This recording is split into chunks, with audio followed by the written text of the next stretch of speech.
Retail investor की मन की बात। दोस्तों, यहां जो हम हैं चर्चा करते हैं आलोक इंडस्ट्रीज के बारे में और सेकंड पार्ट में चर्चा करते हैं जो आपके रिक्वेस्ट पर जिन शेयर्स की आप टेक्निकल और फंडामेंटल एनालिसिस के बारे में बात करने को कहते हैं।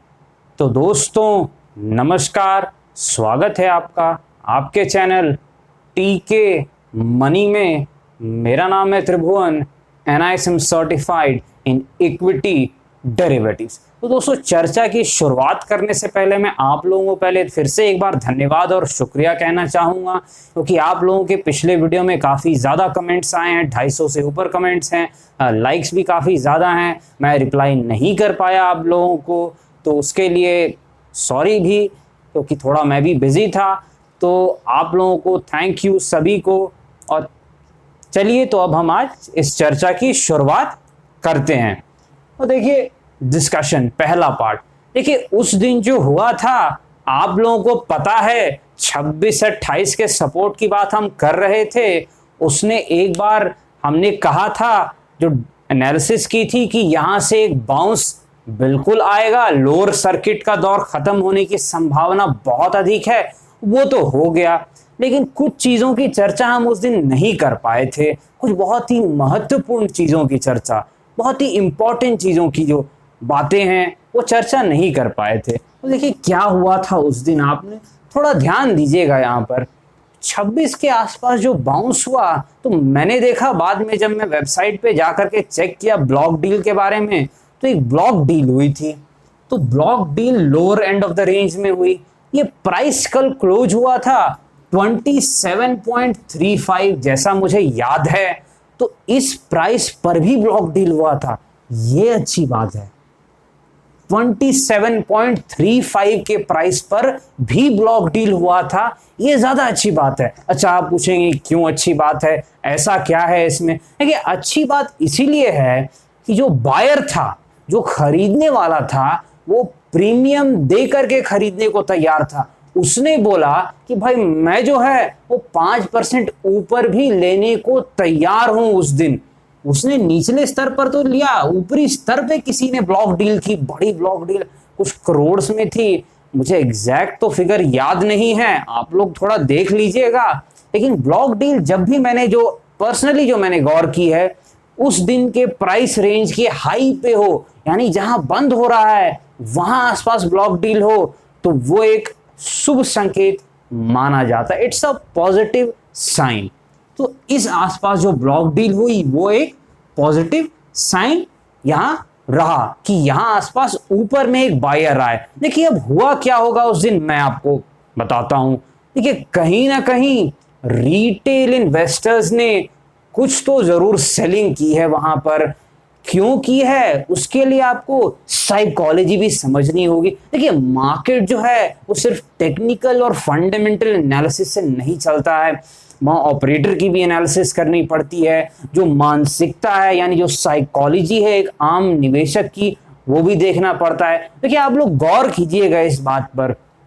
जब सेलिंग हो रही थी, बिकवाली हो रही थी, तो लोगों ने अपने प्रॉफिट्स को घटते हुए देखा। और जब बिकवाली होने लगी तो काफी लोग जो हैं बहुत ही नीचे के टारगेट्स देने लगे, 5-10 पता नहीं, बहुत ही अजीब अजीब टारगेट्स की बात करने लगे।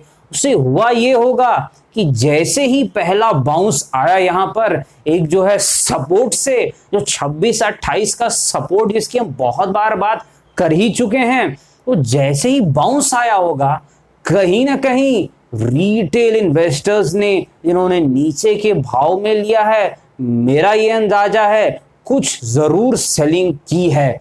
तो वहां पर रिटेल इन्वेस्टर्स की सेलिंग तो हुई, लेकिन भाव कहां पर बंद हुआ?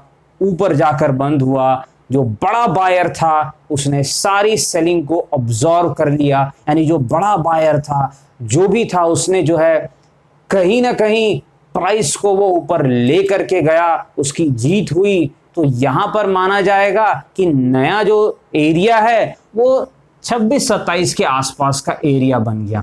यानी अब ये जो एरिया है, आप एक पॉइंट थोड़ा नीचे भी ले सकते हैं, 25 को भी।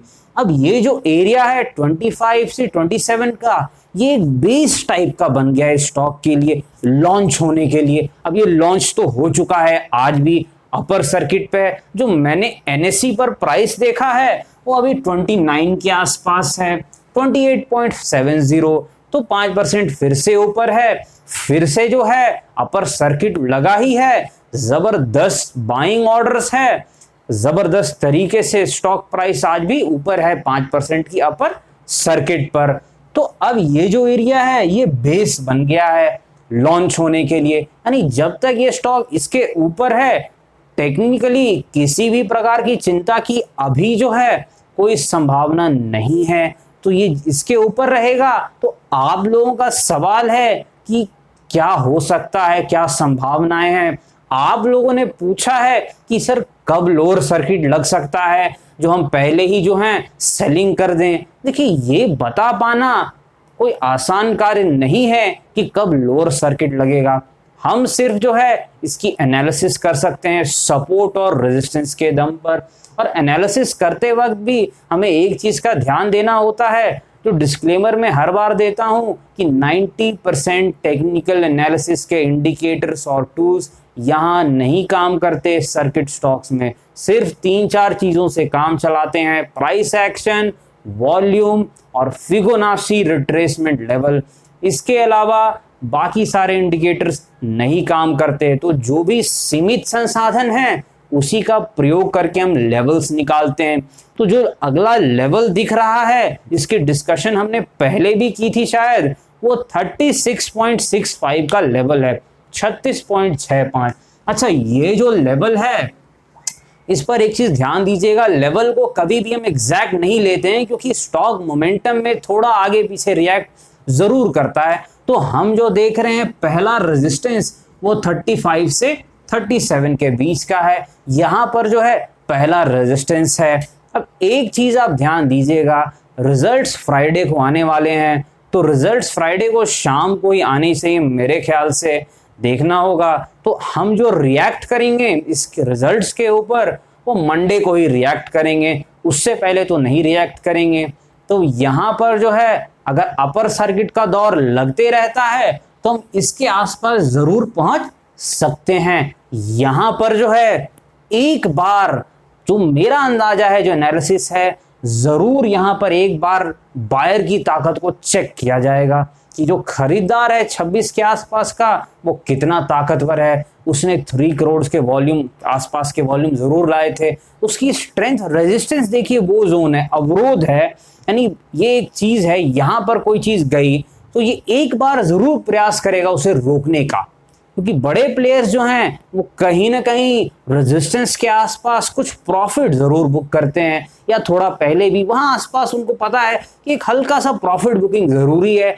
वहां पर अगर स्टॉक जो है प्रॉफिट बुकिंग को झेलते हुए उस लेवल को तोड़ देता है और आगे बढ़ जाता है तो फिर इसका सामना कहां से होगा वो भी आप लोगों को पता है। 40-45 का बहुत बड़ा रेजिस्टेंस है, ये लेवल बहुत अहम है। जिस प्रकार में 26-28 के लेवल की बात 5-7 दिनों से कर रहा था काफी पहले से कि एक सपोर्ट है, इसमें दम है लोअर सर्किट के दौर को रोकने की, और इसने रोक भी दिया, आप लोगों ने देखा ही। अब जो है ये एक बड़ा लेवल मुझे दिख रहा है 40-45 का। ये लेवल बड़ा किस लिए है? क्योंकि यहाँ वॉल्यूम बहुत ही ज्यादा हुए थे, बहुत ही तगड़े वॉल्यूम हुए थे। 12 करोड़ के आसपास एक दिन वॉल्यूम था, 38.4% को डिलीवरी भी थी। और हम मानेंगे इस जोन को रेजिस्टेंस इसीलिए क्योंकि प्राइस नीचे बंद हुआ था, तो हम मानेंगे यहां आसपास जो है सेलर्स हैं। 40-45 के आसपास जो है बड़े मंदी करने वाले लोग हैं, सेलर्स हैं बड़े लोग। छोटे मोटे सेलर यहाँ आसपास हैं 35-37 के आसपास, और बड़े सेलर जो है वो यहाँ आसपास हैं। हम जो है टेक्निकल एनालिसिस में देखिए एक भाव पर खरीदारी हुई तो किसी ने तो बेचा तभी खरीदारी हुई, ट्रेड का मतलब ही है। लेकिन हम बोलते हैं बायर जोन सेलर जोन, क्यों? बायर इसलिए बोलते हैं क्योंकि भाव अगर उस दिन ऊपर बंद हो गया तो हम मानते हैं कि खरीदारी हुई, और अगर भाव नीचे बंद होता है उस दिन और वॉल्यूम हुआ तो हम बोलते हैं ये बिकवाली हुई, सेलिंग हुई। तो ये सेलर जोन था और 26-28 जो था वो बायर का जोन था, वहां खरीदार फिर से वापस आ गए, जैसा आपने देखा ही। तो ये थोड़ा आप ध्यान दीजिएगा। अब जो है आज भी अपर सर्किट लगा हुआ है, उम्मीद करते हैं अपर सर्किट लगते रहे, इन्वेस्टर्स को काफी राहत मिलते रहे। अब जो है आप लोगों का फेवरेट सेगमेंट जहां आप अपने सवाल पूछते हैं, उसमें एक सवाल बहुत ज्यादा आ रहा है आरकॉम के ऊपर। देखिए पहले भी मैंने बताया है कि फंडामेंटली और टेक्निकली तो मैं इसे ट्रैक नहीं करता, मैंने बिल्कुल ट्रैक करना छोड़ दिया 1-2 साल पहले ही। फिर भी इतने ज्यादा आप लोग के सवाल आ रहे हैं कि क्या करें आरकॉम में। देखिए इस तरह के स्टॉक्स में एक ही चीज करनी चाहिए, पर्सनली जो मेरी राय है, व्यक्तिगत राय है, कि आपका अगर प्रॉफिट बन गया है, मान लीजिए आपने 2 के भाव में लिया आरकॉम का स्टॉक, आरकॉम का जो स्टॉक है और अभी 4 के आसपास कुछ भाव है, जैसा मैंने देखा था कल 3.5 या 4 कुछ है, तो आप अपना कॉस्ट जरूर निकाल लीजिए। इन्वेस्टमेंट कॉस्ट जितना आपने लगाया है उतना आप निकाल सकते हैं, बाकी जो प्रॉफिट है उसको रहने दीजिए। अगर जो है इनकी डील हो गई कुछ रिलायंस के साथ या कुछ भी ऐसा पॉजिटिव डेवलपमेंट हुआ, तो फिर हो सकता है स्टॉक काफी ऊंचा चला जाए। लेकिन एक चीज ध्यान दीजिएगा, है ये ऑपरेटर का स्टॉक, और ऑपरेटर अगर गाड़ी घुमाएगा तो फिर इसे नीचे काफी ले जा सकता है, क्योंकि हाई रिस्क हाई रिवॉर्ड वाला स्टॉक है। तो इसमें कभी भी बड़े फंड नहीं लगाए जाते हैं, बहुत ही कम फंड लगाए जाते हैं, ये सोच के कि अगर लग गया तो बहुत अच्छा है, और अगर आप लगा चुके हैं, प्रॉफिट है, तो कुछ प्रॉफिट जरूर ले सकते हैं, बाकी आप छोड़ सकते हैं कि भाई अगर ऊपर गया तो बहुत अच्छा है, और अगर नीचे भी आया तो आपका भाव तो निकल चुका है, आपको किसी प्रकार की कोई समस्या नहीं होगी। बाकी जैसा आपको ठीक लगे। अब जो है आईसीआईसीआई बैंक के ऊपर आपके काफी ज्यादा सवाल आ रहे थे कि आईसीआईसीआई बैंक के बारे में क्या करना है। रिजल्ट्स भी आ गए हैं, रिजल्ट्स तो ठीक ही लगे, फिर भी बिकवाली हावी हो गई। इस वक्त जो है 3.5-4% कुछ गिरा हुआ है स्टॉक। देखिए आईसीआईसीआई बैंक फंडामेंटली एक अच्छा स्टॉक है, इसमें कोई शक नहीं है। टेक्निकली ये ना आप इसे अच्छा बोल सकते हैं ना बुरा बोल सकते हैं, टेक्निकल एनालिसिस की भाषा में आप इसे बोल सकते हैं ठीक ठाक सा है, ना बहुत अच्छा ना बहुत ही खराब, क्योंकि अपने लो से ऊपर है तो हाई से काफी नीचे है, बीच का स्टॉक है। अब देखिए फंडामेंटली जो है तकरीबन इसकी बुक वैल्यू, जैसा मुझे याद है क्योंकि मेरे पोर्टफोलियो में भी है, 160 के आसपास कुछ है इसकी बुक वैल्यू। अब जो है इनके पास जो है सिर्फ और सिर्फ यही नहीं कि एक बैंक है, इनके अंदर इनकी काफी सब्सिडरीज भी हैं, जैसे कि आईसीआईसीआई का इनका एएमसी है, दूसरा इनका लाइफ इंश्योरेंस है, तीसरा इनका जनरल लाइफ इंश्योरेंस है। तो अगर इन सब की वैल्यूएशन अगर आप निकालेंगे तो 100-150 के आसपास आती है, यानी बैंक आपको कितने भाव में मिल रहा है, 200 से 250 के भाव में, यानी प्राइस टू बुक वैल्यू देखिएगा तो 1.25 या 1.25 times price to book value है। पी रेशियो पे भी देखिएगा तो महंगा नहीं है, ठीक है। डिविडेंड भी आधा 1% देता है, लेकिन आपको पता है कि अभी बैंक स्टॉक डिविडेंड नहीं देंगे, क्योंकि रिजर्व बैंक की कुछ गाइडलाइंस है कि अभी वो कुछ टाइम तक है, सितंबर या कुछ टाइम है, डिविडेंड नहीं देंगे, उसके बाद फिर वो देंगे। तो मैनेजमेंट काफी अच्छा है। और एक समस्या यही है कि बैंक स्टॉक्स में कि अभी जो कोविड से इनको नुकसान तो होगा, तो जो आने वाले रिजल्ट्स हैं उसमें कुछ ना कुछ तो एनपीए बढ़ने की संभावना बिल्कुल है, उसके लिए प्रोविजनिंग करनी होगी तो लॉस होगा। रिजल्ट्स अभी अच्छे हैं लेकिन आगे थोड़े रिजल्ट्स गड़बड़ा सकते हैं। स्टॉक मीडियम है, ठीक ठाक है, इसमें कोई शक नहीं है, मेरे पास है। और यहां पर आप देखिएगा करना क्या है, अगर आपको ये थोड़ा गिरा हुआ मिले, मान लीजिए मार्केट करेक्शन में 285 से 300 के आसपास मिल जाए, समवेयर अराउंड 300 अगर मिल जाए, तो स्टॉक वहां वैल्यूएशन वाइज भी और टेक्निकली भी सपोर्ट दिख रहा है, जैसा मैंने देखा है 285 से 300, तो काफी अच्छा रहेगा। इस भाव पे लेने में बिल्कुल बराबर है, रिस्क भी उतना ही है, रिवॉर्ड भी उतना ही। वहां पर जो है रिस्क कम रहेगा, रिवॉर्ड अधिक रहेगा। स्टॉक टेक्निकली मैंने बताया ही मीडियम है, ना बहुत स्ट्रांग है ना ही बहुत वीक है, तो थोड़ा ध्यान दीजिएगा। अच्छा, एक स्टॉक इसकी चर्चा बिल्कुल बाजार में हो रही है जो सिंगल हैंडेडली बाजार को ऊपर ले जा रहा है। जी हाँ दोस्तों, वही कंपनी रिलायंस इंडस्ट्रीज, इसके बारे में पहले भी चर्चा की थी कि टेक्निकली बहुत ही शानदार स्टॉक है। मुझे लगता है निफ्टी क्या छोड़िए, आप पूरे मार्केट में सबसे जबरदस्त टेक्निकल अगर किसी के हैं पॉजिटिव में तो वो रिलायंस इंडस्ट्रीज के हैं। लेकिन बात एक ही है, भाव भगवान है। ये भाव थोड़ा सा जो है पिछली बार भी डिस्कशन मैंने कहा था कि भाव ऊंचा है, लेकिन टेक्निकली जो स्टॉक स्ट्रांग होते हैं वो कितने भी ऊंचे भाव पर चले जाते हैं वो ऊपर जा ही रहा है, तकरीबन 2160 के आसपास अभी है।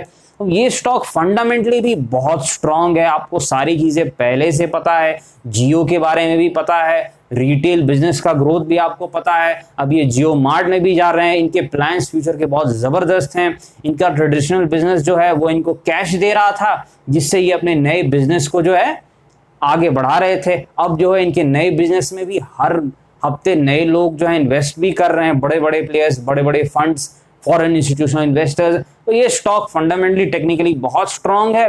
लेकिन अगर देखिए, रिस्क टू रिवॉर्ड में हर बार आपको बोलता हूँ ये चीज, जोखिम जो आप ले रहे हैं उसके बनिस्पत आपको कितना प्रॉफिट मिल सकता है, चाहे आप ट्रेडर हो चाहे इन्वेस्टर हो, तो थोड़ा ध्यान दीजिएगा कि अगर आपको मिले ये मार्केट करेक्शन में, मार्केट गिरावट में, मार्केट क्रैश में 10-15% नीचे 1900 के आसपास, या फिर अगर गिरावट और हो 1600-1800 के आसपास, तो वहां पर एक्युमुलेट करने में काफी ठीक रहेगा। मेरे पोर्टफोलियो में भी है और मैं थोड़ा प्रॉफिट बुकिंग की सोच रहा हूं, हो सकता है कि कल ही प्रॉफिट बुक करूं, क्योंकि थोड़ा सा एक लेवल पर थोड़ा प्रॉफिट लेना भी चाहिए। स्टॉक टेक्निकली मजबूत है, कोई शक नहीं है, फंडामेंटली स्ट्रांग है, बोलने की जरूरत नहीं है। अब जो स्टॉक जिसके बारे में हमने डिस्कशन के लिए कहा है, स्टेट बैंक ऑफ इंडिया। देखिए, स्टेट बैंक ऑफ इंडिया चाहे फंडामेंटली वो बहुत सस्ता स्टॉक है, इसमें कोई शक नहीं है, ये प्राइस टू बुक वैल्यू 1 से भी नीचे ट्रेड करता है, यानी मार्केट इसको बहुत ही डिस्काउंट में रखता है। इसकी काफी सब्सिडरीज हैं, वो भी आपको पता है, आईसीआईसीआई के तरह ही इनके भी एसबीआई एएमसी है, एसबीआई लाइफ इंश्योरेंस है, जनरल लाइफ इंश्योरेंस है, यूटीआई एमसीए में इनका स्टेक है, एसबीआई कार्ड है, काफी अच्छे अच्छे बिजनेस इनके अंदर में, इनकी वैल्यूएशन 80-90 के आसपास है। यानी स्टॉक आपको 100 रुपए में मिल रहा है, अगर सिर्फ स्टेट बैंक आपको कल को लेना है तो आप पेगा 100 रुपए में मिल रहा है, क्योंकि प्राइस टू बुक वैल्यू के हिसाब से हाफ 0.5 टाइम्स है, तो सस्ता तो है। दिक्कत यह है मार्केट इसको पहले भी सस्ता रखता था, आज भी रख रहा है। क्यों रख रहा है? कारण बड़ा साफ है, इन्वेस्टर्स को लगता है कि एनपीए बढ़ने वाले हैं और कुछ भी प्रॉब्लम होती है तो एसबीआई को ही रेस्क्यू के लिए जाना पड़ता है बचाने के लिए, चाहे वो यस बैंक का इशू हो चाहे जो भी इशू हो। तो इस कारण जो है लोग जो है मार्केट के जो प्लेयर्स हैं वो डिस्काउंट देते हैं। पर स्टेट बैंक फंडामेंटली अगर देखा जाए तो ठीक है, इसमें कोई शक नहीं है, बोलने की जरूरत नहीं है। अगर इनको इनका एनपीए बढ़ता भी है, प्रोविजनिंग करनी भी पड़ती है, तो ये मैनेज कर लेंगे, इसमें कोई शक नहीं है। बस एक ही चीज है कि ये स्टॉक इन्वेस्टर्स के ना पिछले 5 साल में पैसे बनाए, ना ही 10 साल में बनाए, ट्रेडर्स के पैसे हमेशा की तरह बनाते रहता है। सपोर्ट पे लीजिए, 20% प्रॉफिट ले लीजिए और रेजिस्टेंस पर बेचकर भाग जाइए, यही इसको खेलने का तरीका जो मैंने आज तक देखा है। तो यहाँ पर जो है अगर स्टेट बैंक भी गिरता है तो स्टॉक बुरा नहीं है, इस भाव पे वैल्यू बहुत है। पर दिक्कत ये होती है वैल्यू स्टॉक में कि वैल्यू स्टॉक में आपको टाइम देना पड़ता है, 1 साल 2 साल, तो धीरे धीरे लेने में फायदा रहता है इस तरीके का जो वैल्यू स्टॉक है। तो थोड़ा ध्यान दीजिएगा यहाँ पर। स्टेट बैंक टेक्निकली ये भी थोड़ा सा ना बहुत स्ट्रॉन्ग ना बहुत वीक, हल्का सा मीडियम टू हल्का सा नेगेटिव ही बोलिएगा टेक्निकली। तो ऐसे स्टॉक्स को अगर बिकवाली पे मिले तो ले लीजिए। ये रिलायंस की तरह स्ट्रॉन्ग नहीं है, इतना स्ट्रॉन्ग रिलायंस इंडस्ट्रीज चार्ट पे बहुत मजबूत है, इसमें कोई शक नहीं है। तो ये थोड़ा आप ध्यान दीजिएगा। अगर आप भी चाहते हैं कि आपके सवाल भी डिस्कस हो अगले शो में, उन 4-5 सवालों में आए, तो आप जो है कमेंट में बता सकते हैं। मैं काफ़ी लोगों के सवाल नहीं भी यहाँ डिस्कस कर पाता हूँ क्योंकि लिमिटेशंस हैं, लेकिन आगे उनके भी सवाल के डिस्कशन होंगे।